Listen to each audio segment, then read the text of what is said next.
Yeah. Thank y'all for checking in. My name is Johnny, and this is Live with Johnny. We're gonna get started here in just a second. Make sure you let your people know that we're live on the air.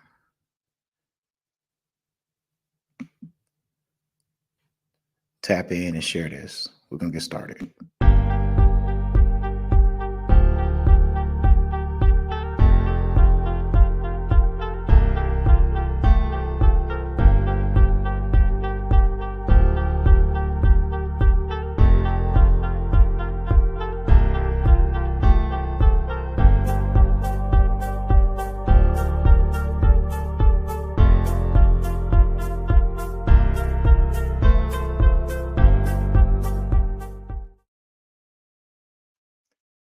All right, y'all. Yo, we're in the building. And first thing I want to say is happy Easter Sunday for those of you who celebrate Easter. It's just really, oh, I said Willie. Extra R in my words. It is really strange that Easter has fell on a March 30. March 31st, March 30th. I don't know, but it's the last day of the month. I think it's the 30th. Okay, so March 31st. We can't get no more days after today. Last day of the month, March 31st. And Easter is today. Strange. Now, I don't know, like with Easter, what is the third Sunday in the month? In April, something like that. I don't know, but it's strange, y'all. Then it's April Fool's tomorrow. So the day after Easter is April Fool's. And also rent is due tomorrow. I'm gonna call my rental agent and I'm gonna say tomorrow and be like, I know rent's due, but April Fool's, I ain't got it. You've been tricked. April Fool's, I ain't got it. My car payment due tomorrow. Guess what? April Fool's, nigga, I ain't got it. So ain't shit happening tomorrow. Everything gonna be put on pause. It's a day after the holiday. I'm gonna be like, I'm the type of person I enjoy my holiday the day after. So ain't don't nothing move tomorrow. Ain't nothing getting paid tomorrow. That's my stance. Cause with my religion, you don't pay no bills on or after the day of a holiday. So, and then it's April Fool's too. April Fool's is a holiday in itself, right? We all recognize April Fool's. So tomorrow's a holiday. I'm gonna try to trick some people, see what I can come up with. I usually trick a few people anyway, but I'm gonna try to trick some people tomorrow for April Fool's. And obviously, today is Easter, so happy Easter to my people out there. And happy April Fools, early April Fools, because we're gonna get it popping tomorrow. We're gonna trick some people and see what happens. All right. So I think I'm gonna come on tomorrow too, and we're gonna try to talk about some April Fools. We're gonna have some fun with it. We're gonna talk about some things that some of you guys did prior earlier April Fools that really tricked somebody and maybe pissed them off or something like that. The April Fool joke that I like the most that I see a lot, I don't know if I see it anymore, is when they have somebody thinking that they won the lottery and they get all excited and they be like, yes, and they scratch off that ticket. It'd be like that fake lottery ticket, and then they tell them they won, they think they won $1 million, and then realize they didn't win nothing. Like that would really hurt. Like I'd be pissed if somebody told me or made me feel like I won a lottery, and then at the end of the day, I didn't win a lottery. So those type of things would really have me pissed off. So, it's whatever. But that's the type of fun I want to see tomorrow. Just some really over the top April Fool jokes. We're gonna look for some. I might even put some on the podcast. We're gonna see. So anyway, with that being said, how many people ate good today? Y'all eat good today? Yeah, y'all ate good today. We had at my church, we had I'm gonna see if I can name them all. We had ham, we had dressing, we had Kool-Aid, we had turkey. Oh, thank you for the emoji. We had all that, or the like. Thank you, I appreciate that. So we had some really good food. So I wish I always wish I would cook at home because then I can measure how much stuff goes into things, and then I can look at it and know that I'm getting what I need to put in my body. But every once in a while, I like to eat other people's food too, just to kind of taste what's out there. And then we had beans too, that was good, and water boiled rice, no, water boiled cornbread or something like that. So it was good. Everything was decent.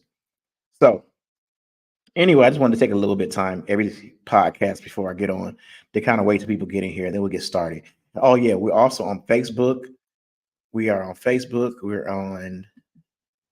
Somebody had a comment. Okay, yeah. What's up? I'm gonna put your comment up. Look, see now, Shine. I got your comment up here. So anytime y'all comment, I can put it up here, and then we can take a look at it together. I don't get a whole lot of comments, so I don't get a chance to put another comment. So Shine, if you could comment on something else like Happy Easter or something like that, put it up there, and then I can show it again. But like I was saying, we're on Facebook. So if you're on Facebook, make sure you comment, like. If you're on YouTube, make sure you tap in and become a follower of mine on YouTube. And also, if you're on Instagram, or no, not Instagram, but X, formerly known as Twitter, make sure you tap in, y'all, because we got 3 different platforms that we're on. And then eventually, this will be on TikTok too. Some clips will be on TikTok. So let me know what's up, y'all. And once again, Sharon, if you're on, give me another shout out, say something, and I would definitely appreciate that. Okay, so the topic of today is check on y'all people. And like when they say check on your people, normally they're talking about somebody is hurt, uh, somebody went to the hospital, or worst case scenario, somebody died, right? So the way that I'm talking about check on your people is after those things happen. Okay, and I'm not talking about the person who died or was hurt or something like that. I'm talking about the people who love them. So that's why I titled this Check on Your People's People. Because sometimes we check on the people, we say check on the people, check on people, and then you find out it might have been your cousin or somebody close to you that died. And then, that's it. You know what I'm saying? But we need to check on people's people. And the reason why I said this, because I saw something this weekend, and that's what made me think about it. Or somebody I know had just lost, well, actually it's 2 people, but this person in particular, somebody that I know that lost somebody close to them, and they are really hitting drugs hard. And it made me think, like, why we don't check on people's people. It's like once that person dies, we don't, that person's gone 2-3 months later. It's just a person in the back of our mind. But y'all, we need to check on people's people. You understand what I'm saying? Does that make sense? I know we don't talk about this a lot. So that's why I wanted to bring it to people's attention. Another case, a female that's why the world be losing. We always worried about ourselves. Yeah, you know what I'm saying? We go on and we don't check on our people's people. And I know a female who had lost somebody, and it's the same person that the guy had lost, because the guy had a lot of friends. And she just basically, just all out letting people, sorry for my language, y'all, letting strangers fuck, you know what I'm saying? And just, you was doing the drug level of drugs she was doing and alcohol she was doing, which is off of the chain. To where I was scared for her, like, man, is she gonna make it through? Like, we have got to look in and start checking on people who are close to these people. Because think about it, if you lose somebody, you're going to go through emotions. Depending on how much you love that person. If you lose somebody, you're going to go through emotions, right? So, say your best friend lost a cousin or something that she was close to. Like, how often do you say, hey, just bring it up. How often do you say, hey, how are you doing? How is that affecting you? Or do you just continue just to kick it with them and just hope that they forgot about it? Because I guarantee you that they're not going to forget about it. When you're depressed, and we talk about depression a lot, you often mask your pain and your anger and your hurt. You mask that with drugs, or just overly trying to be happy, or just, you try to put it back. but those things are still there. And if we're not sitting there, like, you could really save somebody's life by just checking on them. Hey, how are you doing with that situation? How often do we just, like, just ain't gonna talk about it, I ain't gonna mention it, I ain't gonna bring it up to them. Yeah, I understand that they hurting. I understand that. And I understand that you may reopen some wounds. But guess what? Some of those wounds might not even be closed until they have that conversation with somebody else. We all know somebody who lost somebody, like, around the holidays, right? But we don't come to those people and be like, hey, I know you lost your mom. I know you lost blase on the holiday. How are you dealing with that? How are you dealing with that? And that one thing alone could maybe help them and save them as well. In fact, I know a guy who lost his life immediately after losing his mom's life. And it probably, and I don't know, but it could, the drug use after his mom died, the stress after his mom died probably caused him to die. That's what you have to understand. Sometimes the stress and the pain and the drug and alcohol use after somebody dies can cause somebody else to die. And it's a chain reaction. If it doesn't happen within weeks, months, it could be years of them just steadily abusing their own body to try to cope with the pain of losing somebody. Does that make sense? We have to check on our people, especially if it's a tragedy. There are certain things that I think about that I could not imagine losing somebody to a murder. If you had a cousin that was murdered, a family member that was murdered, a friend that was murdered, that has to be some of the most painfulest shit to happen. And then to think about, or even somebody having cancer, going through years and years of chemo and things like that, then ultimately dying. You know, that's not something that you easily gonna be able to get over. We're not animals. We have feelings, and those feelings are real. They exactly hurt. Boy, Sean, we got to have you. Boy, Sean, we got to have you on because you spend some real game right about now. I'm just like off the top of my head because it's something that just clicked on me today. So I'm kind of speaking on top of my head, and I'm hoping that it makes sense to somebody. But you're spitting some real shit.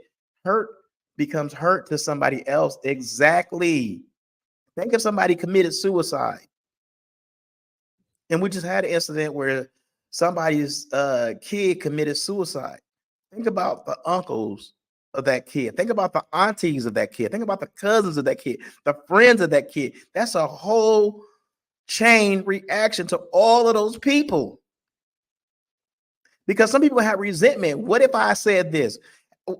Even that, have you ever been in a situation to where somebody died and it's like, what if I told them to stay home? What if I took them somewhere else? Now, on top of that, you got the resentment of you're wondering, what if? What could I have did to save that person? What? And that right there can cause a level of stress, a level of depression.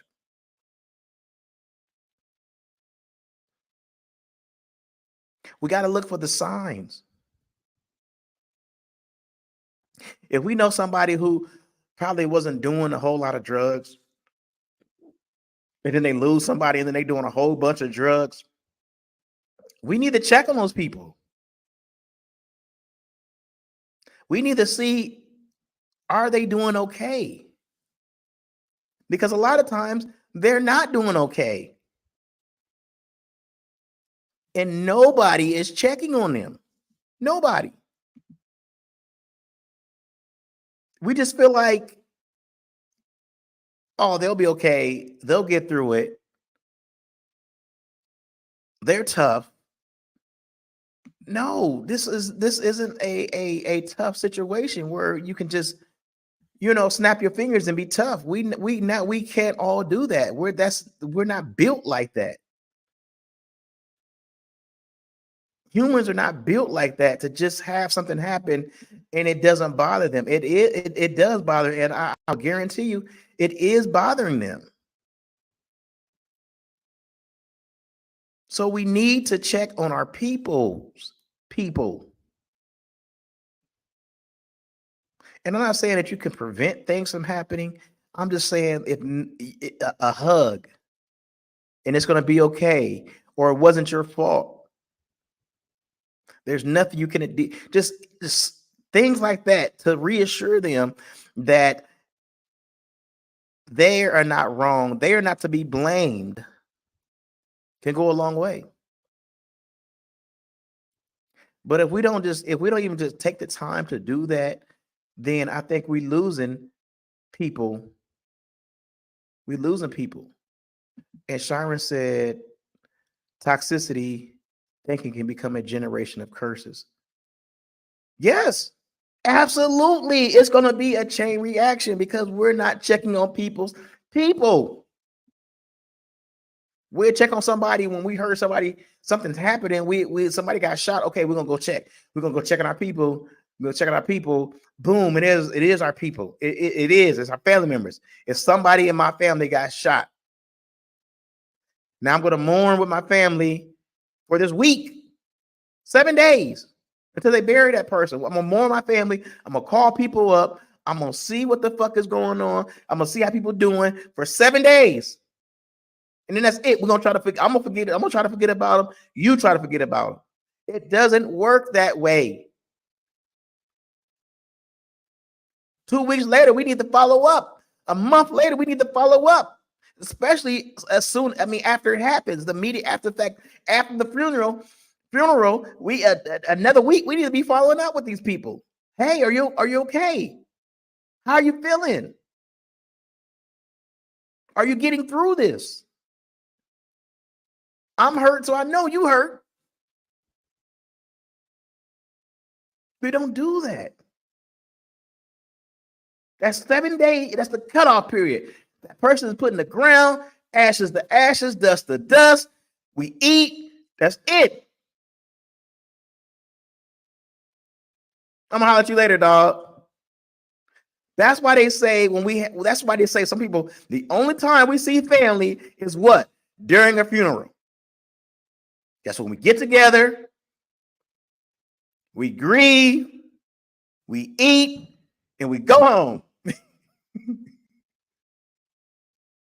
I'm being funny, but that's what we do. After we eat that Kroger's chicken, it's over with. Kroger's chicken is not healing people. That nasty ass coleslaw is not healing people. That nasty ass mustard salad, potato salad from Kroger's is not healing people. It's actually pretty good, but I guarantee you it's not healing people. Now they biscuits. They biscuits might be healing some folks. Them rolls, them honey rolls. I know it'll heal me a couple of nights. I'm being funny, but that's not healing people. We need to check on our people. And Sharon said, we stay focused. We steadily worried about certain celebrities instead of our own family. And that's exactly right. Like, how many posts have we made about P. Diddy this week? How many posts have you made about your family members this week? Like a young lady that was close to, me and Sharon, I know you know her. Like, like during the week, this is a prime example. During the week, I see a lot of posts, a lot of heart grieving posts. Now that the funeral happened, those posts are starting to fall off. And then when birthdays come, it'll just be, a happy birthday thing. But what about the family members who are still grieving? Do we call and check on them? Do we make posts about them? Oh man, I hope they're doing okay. How are you doing? I just want to tell you that I love you. I just want to, even if you're out of town, I just want to give you a long distance hug. This is something I learned at the Poetry Jam. You do like this. Just like you feel like you're giving somebody a hug or you're giving yourself a hug. Do you know how long a hug can go? How long a ways a hug can go to somebody? A long way. A long way. Like I know when I was a player, I would try to, that's one thing that I would ask a female for a lot. I will ask a lot of females for a hug. Can I get a hug? Can I get a hug? Can I get a hug? Can I get a hug? And yes, it was a way of being a player, but it was a way of me getting emotions. I was fulfilling my emotional needs by getting hugs.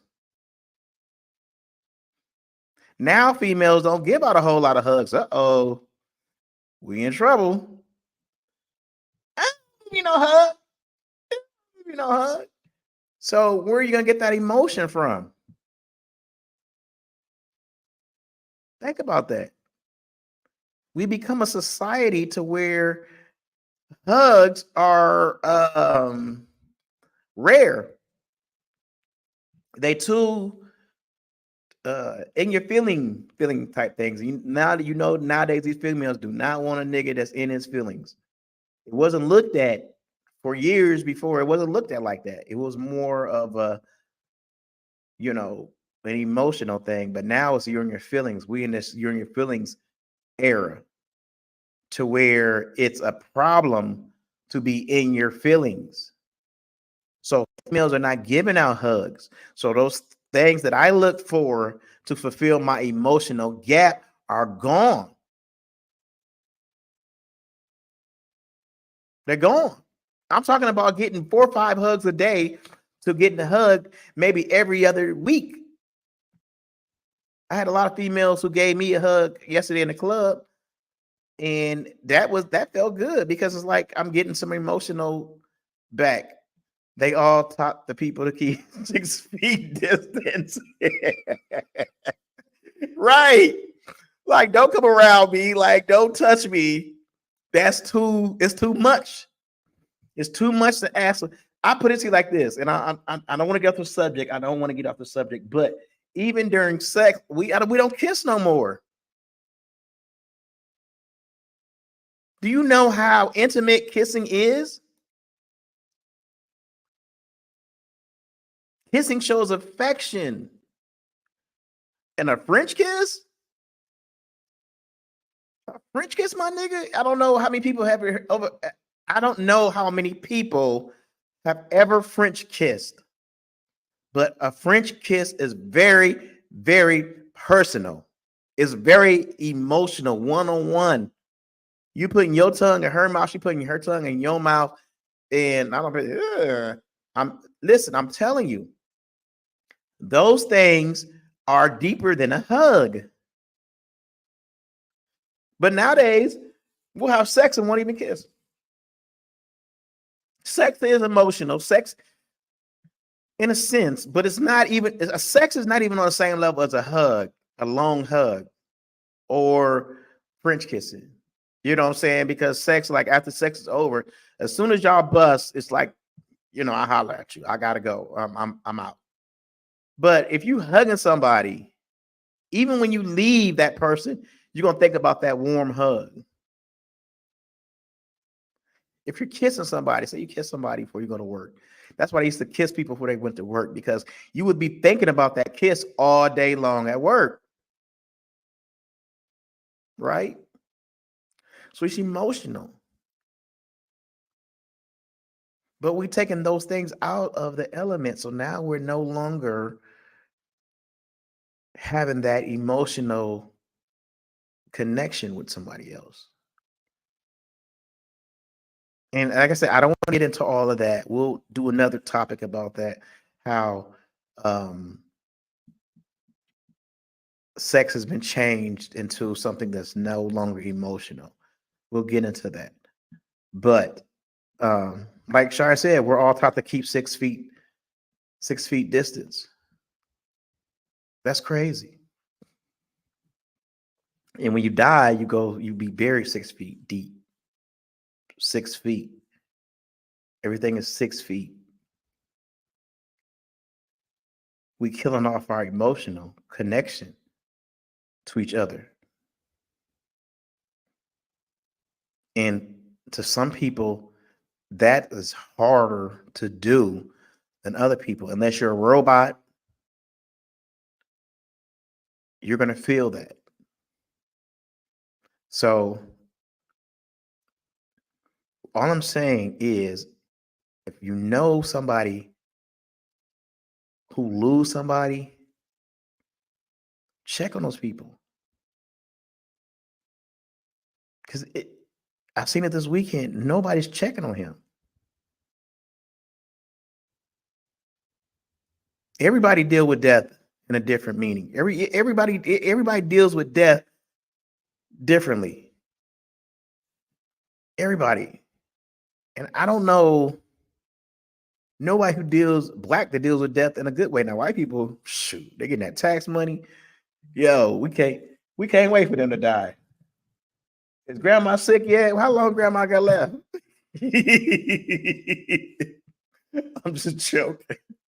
But for real, black people don't deal with death well.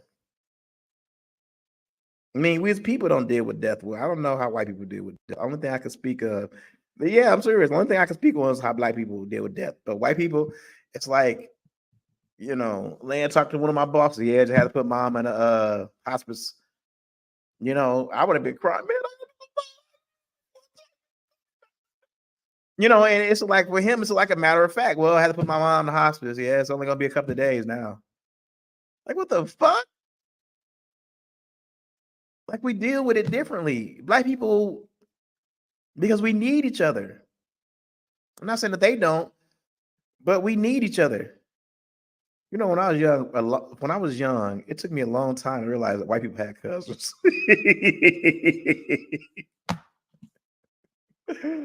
I was like, what? Y'all got cousins? Are you serious? Because, I didn't see them as being tightly bonded like we were. It had to take me something to do. It was like, yeah, I'm gonna go to my cousin house so we can. What? You got a cousin? Get the fuck out of here. Y'all got cousins and uncles? Nigga, you got an uncle?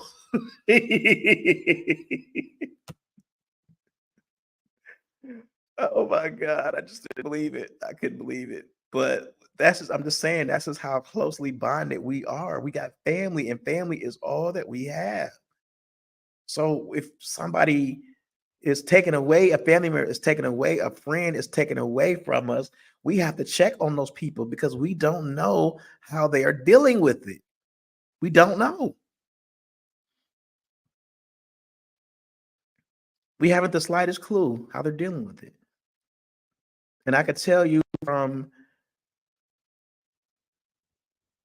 what brought this to my attention is seeing that person who lost somebody and they're not dealing with it well.